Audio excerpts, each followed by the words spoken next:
नमस्कार सभी साथियों को प्रणाम। एक बार पुनः सभी का स्वागत, अभिनंदन दोस्तों।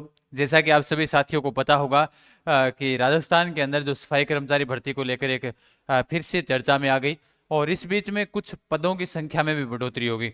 इसलिए सबसे पहले जैसे बहुत सारे विद्यार्थियों ने इस भर्ती को मजाक भी बनाया, जैसे पशु परिचर भर्ती को बना रखा है। तो सबसे पहले मेरा यही मानना है कि आप सभी साथियों से, क्योंकि आप किसी चीज को लेकर कमेंट तो कर देते हो। जैसे पशु परिचर भर्ती हुई थी तो उसके अंदर आप सभी के कमेंट तो आ गए थे कि भाई देखो, अब हम इतने पढ़ लिख कर पशुओं का पूंछ थोड़ी पकड़ेंगे, है ना। लेकिन ऐसा कुछ नहीं है, फिर भी 18 लाख के समथिंग फॉर्म चले गए। आप खुद सोचो, मजाक बनाने वाला भी फॉर्म भर देता है। जब विद्यार्थी बेरोजगार है तो उसे रोजगार के लिए कहीं ना कहीं किसी न किसी प्रकार से उसे अवसर चाहिए। अब क्या हुआ कि जैसे पहले था कि ये भर्ती है वो 5वीं और 8वीं पास थी और बिना पेपर के थी कि लॉटरी के माध्यम से नाम निकाला जाएगा। इस समय जो कैटेगरी के व्यक्ति है उनको ज्यादा महत्व दिया जाएगा।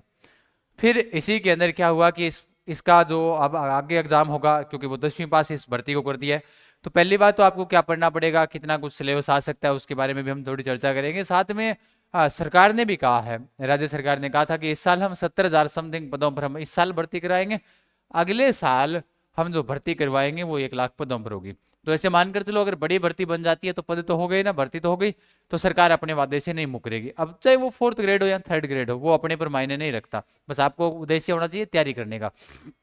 जैसे अब सबसे पहले आप सबको मैं बता देता हूँ सफाई कर्मचारी की जो भर्ती, जिसमें 60,000 पदों को लेकर घोषणा चल रही है। 6 लाख लिख दिया गया, है ना, कोई बात नहीं। 60,000 पदों पर घोषणा चल रही है और इसका जो वेतन है, सिलेबस भी आने वाला है, कार्य क्या है, योग्यता क्या है, क्योंकि नौकरी लगना पहला प्राथमिकता क्या है, पहली पहली प्राथमिकता है नौकरी लगना। अब कई कहेगा कि घर में झाड़ू का लगाने का अनुभव है मेरे पास, और तो कोई अनुभव नहीं है, घर में काम करने का अनुभव है, वो काम नहीं आएगा यहाँ पर।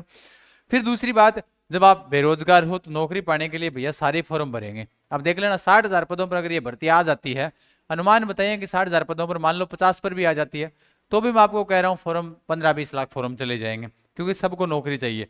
मजाक आपको नहीं बनाना, आप सीरियस होकर इसके प्रति पढ़ें, जो भी कुछ जितना आता है जैसे नॉर्मल आएगा। अभी हम इस पर चर्चा भी करने वाले हैं। जैसे मैं आप सभी को बता देता हूँ कि यहाँ पर आपने देखा होगा कि बड़ी खबर, या आपने पहले ही ऑलरेडी देख चुके होंगे, पढ़ भी चुके होंगे आप, कि 60,000 पदों के ऊपर जो भर्ती है वो चतुर्थ श्रेणी कर्मचारी की भर्ती होने वाली है। सीएमओ में हुई आज बैठक, जो बजलाल कैबिनेट की बैठक हुई थी, उसके अंदर दिया कुमारी और मंत्री जोगाराम जी पटेल ने पत्रकारों से वार्ता की थी। ये 2 दिन पहले की न्यूज है कि जो 5वीं और 8वीं पास की जो भर्ती थी, जो योग्यता उसमें 5वीं और 8वीं पास थी, वो अब 10वीं पास कर दी। अब आप इधर देखिएगा कि 10वीं पास आपकी पशु परिचर है, भाई पशु परिचर आपकी भर्ती है वो 10वीं पास है। तो पशु परिचर भर्ती आपकी 10वीं पास है, तो 10वीं पास ये है।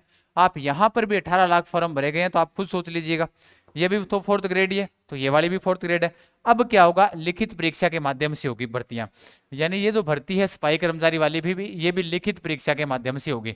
अब विद्यार्थियों के मैं आपको बता देता हूँ काम इसमें क्या क्या रहने वाला है, वो भी मैं बताऊंगा। चतुर्थ श्रेणी कर्मचारियों की भर्ती कर्मचारी चयन बोर्ड करेगा। अब देख लो, कर्मचारी चयन बोर्ड जब करवाएगा इसको, तो नॉर्मल सी बात है, 10वीं लेवल होगा तो सामान्य प्रश्न भी पूछे जाएंगे, कठिन भी हो सकता है, आसान भी हो सकता है। कर्मचारी की जो चतुर्थ श्रेणी कर्मचारी के करीब 60,000 के आसपास भर्ती होना बाकी है। 2 साल के अंदर यह भर्ती प्रक्रियाएं पूरी की जाएगी, यानी 2 साल में होगी। मान लो पहले इसके फॉर्म भरे गए थे, फिर इसको निरस्त कर दिया, हाई कोर्ट में चली गई थी, अब इसके ऊपर सवाल। फिर आगे वाले दिन अखबार के अंदर आता है कि चतुर्थ श्रेणी कर्मचारियों के शिक्षा विभाग में 22,000 पद खाली। अब शिक्षा विभाग के अंदर पद खाली है।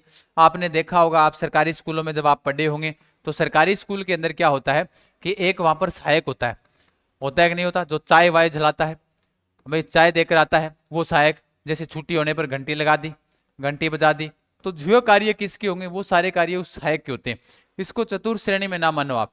शायद एक बार हुआ था कि गंगानगर थी, हनुमानगढ़ कोई एक मिल थी, वो बंद हो गई थी। वो मिल बंद हो गई, मिल बंद होने की वजह से उन कर्मचारियों ने आंदोलन किया था।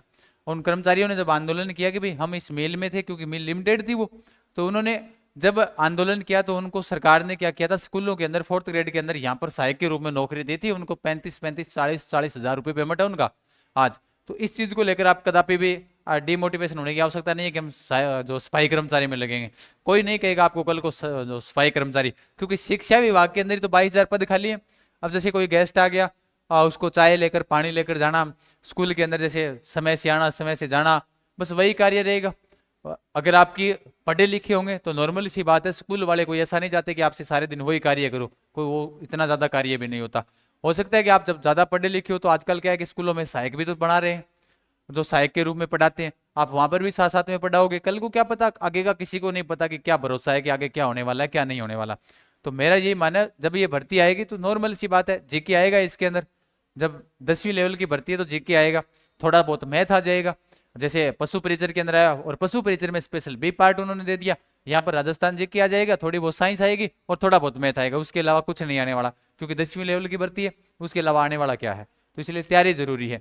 फिर इसके अंदर जो ये मैंने टेलीग्राम पर भी डाल रखी है, आप टेलीग्राम पर देखोगे तो वहां पर आपको ये सूचना मिल जाएगी, क्योंकि मैं पहले टेलीग्राम पर डालता हूँ। 2 दिन पहले भी ये सूचना टेलीग्राम पर डाल दी थी, जिस नाम से अपना यूट्यूब चैनल उसी नाम से अपना टेलीग्राम है, जीके गजान सर। आप यहाँ पर पढ़ सकते हो और यहाँ से पर्सन वगैरह सारे अटेंड कर सकते हो, करंट वगैरह या फिर पीछे विगत परीक्षा में आए हुए सारे पर्सनों का समावेश यहाँ मिल जाएगा आपको। तो वे तो आप सभी को पता ही होगा, चतुर्थ श्रेणी कर्मचारियों के लगभग 60,000 पद हैं वो खाली बताए जा रहे हैं। इसमें से सबसे अधिक 36% जो शिक्षा विभाग के अंदर खाली है। भाई शिक्षा विभाग यानी स्कूलों के अंदर है, वही राज्य में 40,000 स्कूलों में चतुर्थ श्रेणी कर्मचारियों के पद स्वीकृत नहीं है। तो अगर ये 22,000 पदों पर भी भर्ती होती है, आप स्कूलों के अंदर सहायक लगती हो, तो कहां पर बुराई है। स्कूलों में पढ़ने के लिए किताबें हैं, पैसे की जगह पैसा आ रहा है थोड़ा बहुत, चाहे वो हाँ ठीक है 1700 पे ग्रेड है शायद इसका, हालांकि 15-20 हजार रुपए तो मिल रहे हैं ना, और उसके अंदर एक नौकरी की नौकरी है, उसके अंदर आप नौकरी रहकर माइंड से फ्री होकर आप दूसरी भी तैयारी कर सकते हो कि मेरे पास पैसा नहीं आ रहा, तो वो आप दूसरी तैयारी भी आराम से कर सकते हो। तो मेरा ये मानना है कि आप आराम से इस भर्ती की तैयारी कीजिएगा। जैसे मान लो 2 साल बाद में 2 सालों के अंदर करवा देंगे, तो मोटी मोटी बात ये जीके आ जाएगा, मैथ आ जाएगा, और उसके अलावा थोड़ा बहुत इसके अंदर क्या आ जाएगी, विज्ञान आ जाएगी। जैसा पशु परिचर के अंदर है, सेम टू सेम सिलेबस वही आने वाला है, कोई अलग तो है नहीं कि उसमें अलग आएगा। फिर लिखित परीक्षा के जरिए भरे जाएंगे पद। तो इसमें जो लिखित परीक्षा होगी, आप इसको हल्के में ना ले कि भाई हाँ ये 4th ग्रेड है, लेकिन आपको कोई डिमोटिवेट कर सकता है कि आप इसका यार इसका फॉर्म थोड़ी भराएंगे, वो खुद भरवा देगा फॉर्म। इसलिए स्वयं के दिमाग से, स्वयं के विवेक से फैसला लेना है, ना कि दूसरे के विवेक से फैसला लेना है। अपना कार्य पढ़ना पढ़ाना, तो वो वही कार्य, या फिर कोई भर्ती की सूचना आ जाती है तो उसी से संबंधित हम कार्य करते हैं। अपने को बाकी एक्स्ट्रा कोई मतलब नहीं होना चाहिए किसी से, कोई कुछ भी कहे। तो ये वाला आनंद कुमार साध जो है प्रदेश अध्यक्ष राजस्थान शिक्षा विभाग के संयुक्त कर्मचारी संघ के, उन्होंने बता रखा है, ये मैंने टेलीग्राम पर भी डाल रखी है। अब बात आई कि भाई इसकी जो वेतन होता है वो वेतन क्या होता है। तो वेतन में आपको बता देता हूँ, 15,000 से लगाकर 20,000 तो आपको मिले ही मिलेंगे, ये तो तय ही है। फिर बाकी आपके धीरे धीरे आगे बढ़ते रहेंगे, प्लस होते रहेंगे। फिर बाद में रही कार्य, अगर आप शिक्षा विभाग के अंदर लगती हो तो नॉर्मल सी बात है, जैसे कोई गेस्ट आ गया, उस गेस्ट को पानी पकड़ा दिया आपने, चाय के लिए व्यवस्था कर दी, और क्या है, यही तो है। और झाड़ू पोछा तो कोई कौन सा स्कूलों में झाड़ू पोछा होता है, अब झाड़ू निकाल दी, फिर वैसे भी बच्चे निकाल लेते हैं। आजकल बच्चों को संस्कार ही ऐसे मिलते हैं कि स्कूल अपना सरस्वती माता का मंदिर है, ये अपने सफाई खुद कर लो। तो बाकी कौन सा, अगर अपने को करनी भी पड़े तो भैया पैसा मिल रहा है कर लो, इसको मजाक में लेने की बात नहीं। इसलिए मैंने इसको सीरियस रूप से आप सभी को बताया है। फिर उसके बाद में वेतन, इसका सिलेबस मैंने आपको बताया। भाई सिलेबस है, वो सिलेबस क्या होने वाला है, तो जीके आ जाएगा, मैथ आ जाएगा और साइंस आ जाएगी, ठीक है। तो ये आपका सिलेबस हो जाएगा। बाकी जितने भी पद आए आप बढ़िया तरीके से इसकी तैयारी करो, बढ़िया तरीके से मन लगाकर पढ़ो। क्लासें यहाँ पर मिलती रहेगी आपको, अन्य भी आपको बता दिया जाएगा, बढ़िया तरीके से पढ़ो और बेफिक्र होकर इसका फॉर्म अप्लाई कर देना, जब से होंगे तब शुरू, है ना। तो मैंने आपको बता दिया, जल्दी ये भर्ती आपको देखने को मिलेगी, क्योंकि सरकार इस साल 60,000 पदों पर 70,000 पदों पर वैकेंसी जारी करेगी। 2-3 माह बची हुई है इसके, तो 3 माह के अंदर कुछ ना कुछ करना पड़ेगा, क्योंकि 60-70,000 का तो बोला हुआ है। तो फिर वही बात है, तो इसके लिए आप बढ़िया तरीके से आप अपने स्वयं विवेक से फैसला लें और बढ़िया तरीके से तैयारी करते रहे। बाकी आप जिस जो पढ़ रहे हैं वो पढ़ते रहो, कोई दिक्कत नहीं है, ठीक है। धन्यवाद सभी को, खमागणी सभी को, राम राम, जय हिंद, जय भारत।